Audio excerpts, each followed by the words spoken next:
Assalamualaikum warahmatullahi wabarakatuh. Perkenalkan, nama saya Bella Amelia Yustin Lalumbu dengan NIM 212231112. Saya dari kelas A, Program Studi Ilmu Komputer, Universitas 19 November Kolaka, Kampus B, Buton Tengah.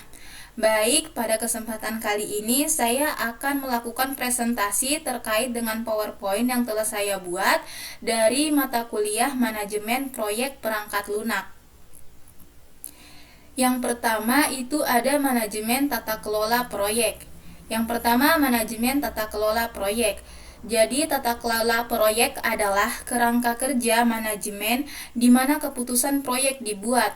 Peran tata kelola proyek adalah untuk menyediakan kerangka kerja pengambilan keputusan yang logis, kuat, dan dapat diulang untuk mengatur investasi modal organisasi. Sehingga dengan cara ini suatu organisasi akan memiliki pendekatan terstruktur untuk melakukan kegiatan bisnisnya seperti biasa dan perubahan bisnisnya atau proyek kegiatan. Selanjutnya, 3 pilar tata kelola proyek manajemen. Jadi, kerangka pengambilan keputusan didukung oleh 3 pilar. Yang pertama struktur, kemudian kedua sumber daya manusia, dan yang ketiga informasi.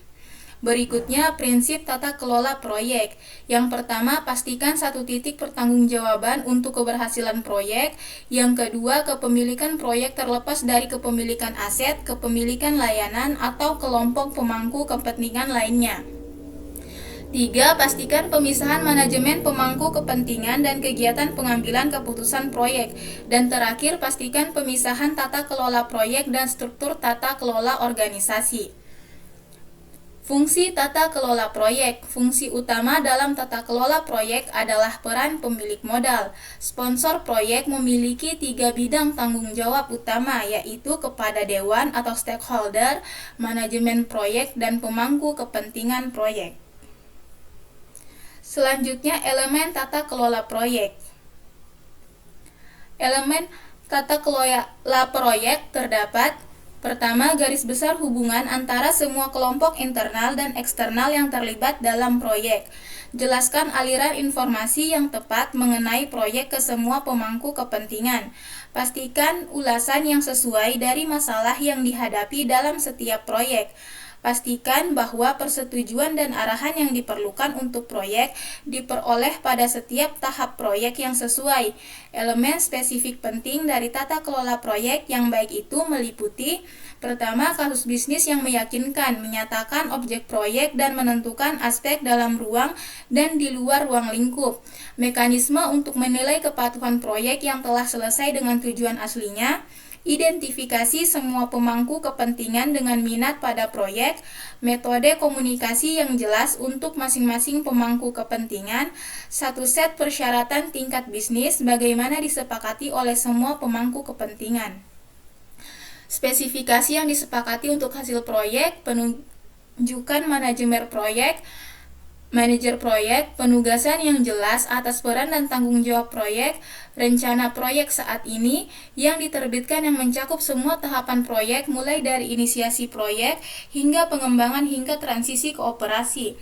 Sistem pelaporan status dan kemajuan yang akurat termasuk catatan waktu, repositori dokumen pusat untuk proyek, glosarium istilah-istilah proyek yang dipegang secara terpusat, suatu proses untuk manajemen dan penyelesaian masalah yang muncul selama proyek, suatu proses untuk pencatatan dan komunikasi risiko yang diidentifikasi selama proyek, dan yang terakhir standar untuk tinjauan kualitas dokumen tata kelola utama dan hasil proyek.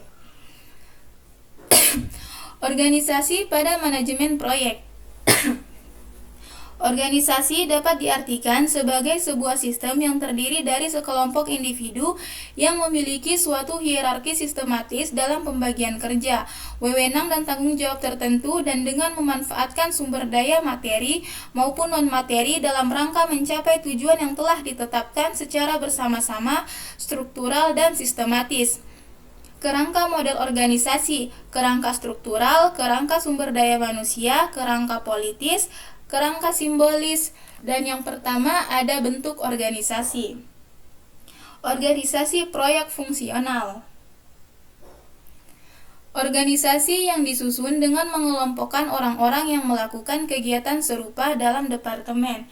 Berikut adalah gambar dari struktur organisasi fungsional. Keuntungan atau kelebihannya, pertama fleksibilitas yang tinggi dalam penggunaan staf atau karyawan yang memungkinkan divisi tepat untuk base administrasi bagi orang-orang dengan keahlian tertentu. Orang-orang dengan keahlian tertentu bisa ditugaskan di banyak proyek yang berbeda, dapat ditukar. Orang-orang dengan keahlian berbeda dapat dikelompokkan dalam satu grup untuk berbagai pengalaman dan pengetahuan yang bermanfaat untuk pemecahan masalah teknis. Divisi fungsional yang bersangkutan bisa jadi basis bagi kelangsungan teknologi bila para personil keluar dari organisasi proyek. Divisi fungsional punya jalur-jalur karir bagi yang punya keahlian tertentu. Proyek bisa jadi ajang prestasi dan perkembangan karir. Sedangkan keterbatasan atau kekurangannya, pertama, klien tidak jadi perhatian utama dari aktivitas yang dilakukan tim proyek. Divisi fungsional cenderung berorientasi pada aktivitas-aktivitas khusus sesuai dengan fungsinya, jarang berorientasi pada problem oriented. Kadang-kadang dalam proyek ini tidak ada individu yang diberi tanggung jawab penuh untuk mengurus proyek. Kegagalan memberikan tanggung jawab ini berarti manajer proyek diberi tanggung jawab pada beberapa bagian sementara yang lain diberikan pihak lain. Yang kedua, organisasi proyek murni. Organisasi proyek murni adalah organisasi yang disusun dengan mengelompokkan orang ke dalam tim proyek pada tugas sementara. Merupakan bagian tersendiri dari organisasi fungsional perusahaan, manajer mempunyai otoritas penuh terhadap proyek, di mana tim proyek memiliki komitmen dan wewenang mandiri, namun dalam koordinasi perusahaan. Berikut gambar dari struktur organisasi proyek. Kelebihan dari struktur ini yaitu pertama, manajer proyek atau MP mempunyai wewenang penuh untuk mengelola proyek. Meski MP harus melapor ke eksekutif senior, ada perhatian khusus proyek. Semua anggota tim proyek secara langsung bertanggung jawab terhadap MP yang satu-satunya direktur proyek. Rantai komunikasi menjadi pendek antara MP dengan eksekutif secara langsung, akan mengurangi kesalahan akibat distorsi informasi dalam komunikasi. Adanya kesatuan komando, orang-orang yang terlibat dalam proyek hanya bertanggung jawab pada satu atasan. Bentuk ini cukup simpel dan mudah dilaksanakan. Adanya dukungan secara menyeluruh terhadap proyek. Keterbatasan dari struktur ini yaitu bila organisasi induk mempunyai banyak proyek yang harus dikerjakan, biasanya proyek akan mengusahakan sendiri sumber daya sehingga terjadi duplikasi usaha dan fasilitas. Struktur ini akan tambah biaya cukup mahal bagi organisasi induk karena biasanya akan berdiri sendiri dengan staf penuh. Seringkali MP menumpuk SD secara berlebihan untuk dapatkan dukungan teknis dan teknologi saat diperlukan. Bila organisasi induk mempunyai banyak proyek yang harus dikerjakan, biasanya proyek akan mengusahakan sendiri sumber daya sehingga terjadi duplikasi usaha dan fasilitas. Struktur ini akan tambah biaya cukup mahal bagi organisasi induk karena biasanya akan berdiri sendiri dengan staf penuh. Yang ketiga, organisasi proyek matriks merupakan gabungan dari organisasi proyek fungsional dan murni, memanfaatkan ahli dari berbagai disiplin ilmu yang terlibat dalam organisasi fungsional sebagai bagian proyek tetapi tidak mengganggu proses pelaksanaan proyek serta organisasi fungsional perusahaan. Berikut ini adalah gambar dari struktur organisasi matriks. Kelebihan dari struktur ini yang pertama, proyek mendapatkan perhatian secukupnya. Satu orang sebagai MP bertanggung jawab mengelola proyek agar proyek selesai tepat waktu dalam batas biaya dan spesifikasi yang ada. Yang kedua, organisasi matriks melekat pada unit fungsional organisasi, maka tidak mudah mendapatkan orang potensial yang dibutuhkan dari setiap unit fungsional. Jika terdapat banyak proyek, maka orang-orang yang tersedia bagi semua proyek, sehingga secara nyata mengurangi duplikasi penyediaan SD. Tidak ada masalah yang berat yang akan menyusul berkenaan dengan nasib pekerja proyek jika proyek sudah selesai, karena orang-orang yang terlibat kembali bekerja pada unit fungsional. Keterbatasan dalam organisasi proyek murni, jelas bahwa MP adalah sentral pengambilan keputusan yang berhubungan dengan proyek, dan proyek yang dikelola oleh satu unit fungsional tidak ada keraguan bahwa divisi fungsional yang bersangkutan yang memegang pengambilan keputusan. Dalam organisasi matriks terdapat kekuatan seimbang antara manajer fungsional dan MP, sehingga bila terdapat perintah dari dua manajer, ada keraguan perintah manajer mana yang dipenuhi. Perpindahan SD dari satu proyek ke proyek lain dalam rangka memenuhi jadwal proyek bisa meningkatkan persaingan antar MP. Masing-masing MP ingin memastikan proyeknya yang akan sukses. Manajemen matriks melanggar prinsip utama dari manajemen, yaitu kesatuan komando atau unity of command. Kerjaan minimal mempunyai dua atasan, yaitu manajer fungsional dan MP. Selanjutnya, proyek versus operasi organisasi. Memilih bentuk organisasi proyek, lama proyek berlangsung, ukuran proyek itu, tingkat penggunaan sumber daya yang dibutuhkan, kompleksitas hubungan itu, jumlah bidang fungsional yang terlibat dalam proyek dan bagaimana hubungan ketergantungannya. Organisasi matriks dan organisasi proyek cocok untuk proyek berskala menengah dan besar, kompleksitas tinggi, beresiko tinggi, dan batasan waktu. Organisasi fungsional cocok untuk proyek dengan skala relatif kecil, resiko kecil, dan waktu yang fleksibel. Persamaannya punya sasaran, sumber daya terbatas, dan punya rencana serta anggaran biaya. Sedangkan perbedaannya antara proyek dan kegiatan operasi, pada kegiatan proyek itu unik dan tidak berulang, sedangkan kegiatan operasi itu berulang. Proyek pola waktunya sementara, sedangkan kegiatan operasi terus-menerus. Proyek memiliki fokus pelaksanaan integrasi berbagai kegiatan dan sumber daya, sedangkan kegiatan operasi itu sebagai kegiatan sehari-hari. Selanjutnya masuk judul berikutnya, yaitu manajemen integrasi proyek. Manajemen integrasi proyek atau Project Integration Management adalah kumpulan aktivitas dan proses yang diperlukan untuk mengidentifikasi, mendefinisi, mengkombinasi, menyatukan, dan mengkoordinasi berbagai proses dan aktivitas manajemen proyek dalam suatu proses yang berkesinambungan di dalam grup proses manajemen proyek. Manajemen integrasi proyek terdiri dari develop project charter, develop project management plan, direct and manage project work, monitor and control project work, perform integrated change control, close project or phase, menyusun piagam proyek. Project charter merupakan dokumen awal dari suatu proyek. Dapat dilihat gambar itu merupakan salah satu bentuk daripada piagam charter. Selanjutnya, input untuk pembuatan project charter adalah yang pertama, project statement of work, yang kedua, business case, ketiga, agreements, yang keempat, enterprise environmental factors, yang kelima, organizational process asset. Selanjutnya, metodologi manajemen proyek. Metodologi manajemen proyek seringkali disebut juga dengan istilah tahapan manajemen proyek. Metodologi manajemen proyek perangkat lunak dalam PMBOK dibagi menjadi 5 kelompok proses. Dari 5 kelompok proses tersebut dibagi lagi menjadi 10 knowledge area dan kemudian terbagi lagi menjadi 47 proses. Dapat dilihat gambar yang tertera itu merupakan gambar daripada PMBOK. Selanjutnya, metodologi manajemen proyek terbagi dalam pertama, memulai proyek, perencanaan proyek, pelaksanaan proyek, monitoring dan pengontrolan proyek, yang terakhir penutupan proyek.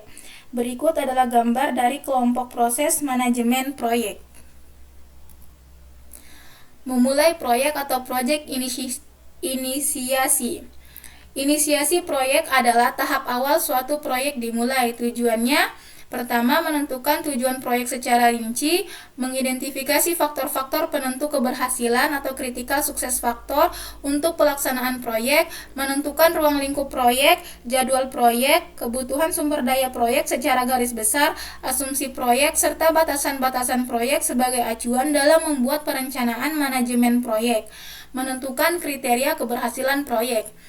Mekanisme inisiasi proyek, pemilik proyek memberi penugasan kepada manajer proyek dan tim proyek. Manajer proyek dan tim proyek secara bersama-sama membuat definisi proyek dan disetujui oleh pemilik proyek. Definisi proyek yang telah dibuat selanjutnya akan dijadikan sebagai acuan atau landasan dalam pembuatan perencanaan manajemen proyek. Ini adalah gambar daripada intensitas kegiatan manajemen proyek. Selanjutnya, penutupan tahapan pekerjaan proyek merupakan akhir dari serangkaian kegiatan proyek. Tahap ini akan memberikan laporan tentang hasil apa saja yang telah diperoleh dari suatu rangkaian aktivitas-aktivitas proyek yang telah dilaksanakan. Penutupan tahapan pekerjaan proyek sebagai proses finalisasi semua aktivitas yang berhubungan dengan project manajemen proses. Hasil dari proses ini adalah dokumen lesson learned, formal acceptance dari suatu proyek dan melakukan release research. Pada tahap ini harus diyakinkan bahwa semua deliverable proyek telah dipenuhi dan demikian juga dengan pekerjaan. Pekerjaan yang belum terselesaikan harus segera dicatat dan tertuang dalam bentuk laporan resmi. Langkah terakhir adalah pembubaran tim.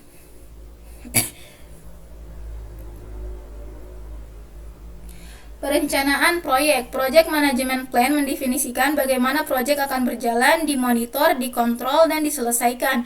Dokumen Project Management Plan merupakan dasar dari sebuah proses perencanaan. Pelaksanaan proyek adalah pelaksanaan atau realisasi dari rencana proyek dalam Project Management Plan.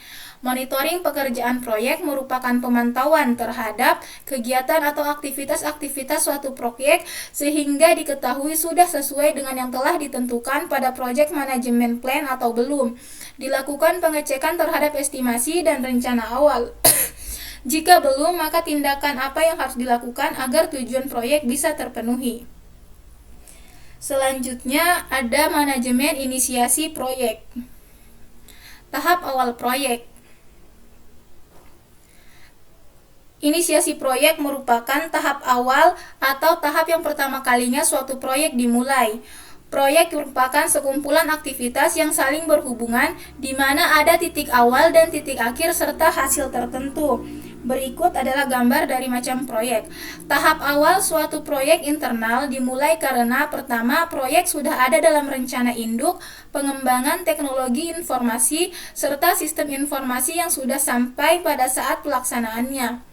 Pada salah satu unit kerja ada kebutuhan baru, dukungan teknologi informasi dan sistem informasi, di mana proses dalam memulai proyek atau knowledge area, manajemen integrasi proyek, dan manajemen stakeholder proyek, sedangkan proses menyusun piagam proyek dan mengidentifikasi stakeholder.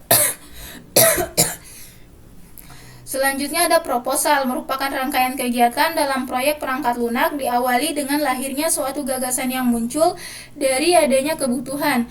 Gagasan tersebut ada karena dipacu oleh pertama, kegiatan proyek sudah ada dalam rencana induk pengembangan dalam bidang IT dan sudah sampai pada saat pelaksanaannya.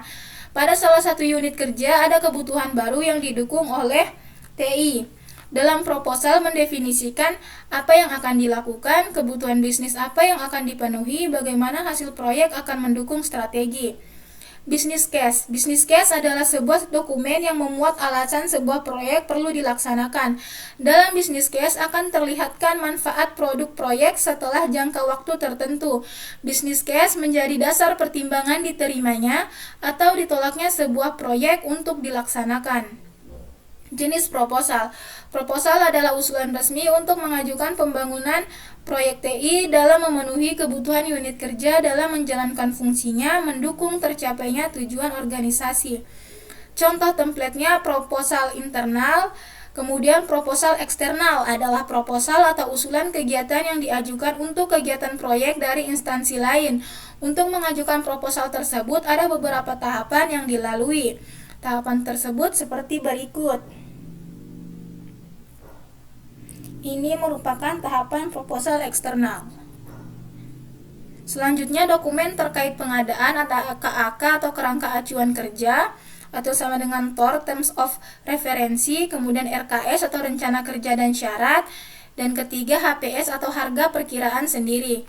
Struktur proposal sendiri ada proyek eksternal sederhana, pendahuluan, pengalaman perusahaan, pemahaman KAK, pendekatan dan metodologi, rencana kerja, jadwal pelaksanaan, tenaga ahli dan tanggung jawabnya, jadwal penugasan tenaga ahli, organisasi pelaksanaan, laporan, staf pendukung, fasilitas pendukung, penutup lampiran. Isi usulan biaya, isi proposal administratif, lampiran usulan teknis, muatan usulan biaya.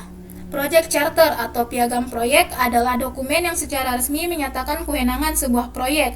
Kerangka untuk piagam proyek harus didasarkan pada PMBOK atau Project Manager Body of Knowledge. Kick-off meeting adalah rapat perdana proyek antara semua pihak yang terkait dengan pelaksanaan proyek. Umumnya kick-off meeting diadakan tidak lama setelah perjanjian kerja atau kontrak antara pemilik proyek dan pelaksana proyek ditandatangani oleh kedua belah pihak. Selanjutnya, manajemen perencanaan proyek. Perencanaan proyek. Sebuah perencanaan proyek merupakan dokumen resmi proyek yang dijadikan pedoman dalam pelaksanaan, pengawasan, dan penutupan proyek yang menjamin proyek mencapai sasarannya bila diikuti dengan baik. Tujuan perencanaan proyek perangkat lunak adalah untuk menyediakan sebuah kerangka kerja yang memungkinkan manajer membuat estimasi yang dapat dipertanggungjawabkan mengenai sumber daya, biaya, dan jadwal. Tujuan perencanaan dicapai melalui suatu proses penemuan informasi yang menuju ke estimasi yang dapat dipertanggungjawabkan. Ruang lingkup perangkat lunak menggambarkan fungsi, kinerja, batasan, interface, dan reliabilitas. Sumber daya. Dalam tugas kedua, perencanaan perangkat lunak adalah mengestimasi sumber daya yang dibutuhkan untuk menyelesaikan usaha pengembangan perangkat lunak tersebut, seperti perspektif sumber daya manusia, sumber daya perangkat lunak reusable, sumber daya lingkungan. Estimasi proyek perangkat lunak. Pada masa-masa awal perhitungan, biaya perangkat lunak terdiri dari presentasi kecil biaya sistem berbasis komputer secara keseluruhan. Sekarang perangkat lunak menjadi elemen paling mahal di dalam sebagian besar sistem berbasis komputer. Kesalahan estimasi biaya yang besar dapat memberikan perbedaan antara keuntungan dan kerugian. Biaya yang terlalu banyak dapat menjadi bencana bagi pengembang perangkat lunak proyek. Teknik dekomposisi. Ada software sizing, perkiraan berdasarkan masalah, proses based estimation. Kemudian menyusun rencana manajemen proyek. Kegiatan ini mendokumentasikan tindakan yang diperlukan untuk mendefinisikan, menyiapkan, mengintegrasikan, mengkoordinasikan semua rencana parsial ke dalam satu rencana manajemen proyek. Contoh rencana parsial adalah rencana cakupan, rencana anggaran, dan sebagainya. Proses penyusunan rencana manajemen proyek berlangsung iteratif. Dokumentasi laporan perencanaan.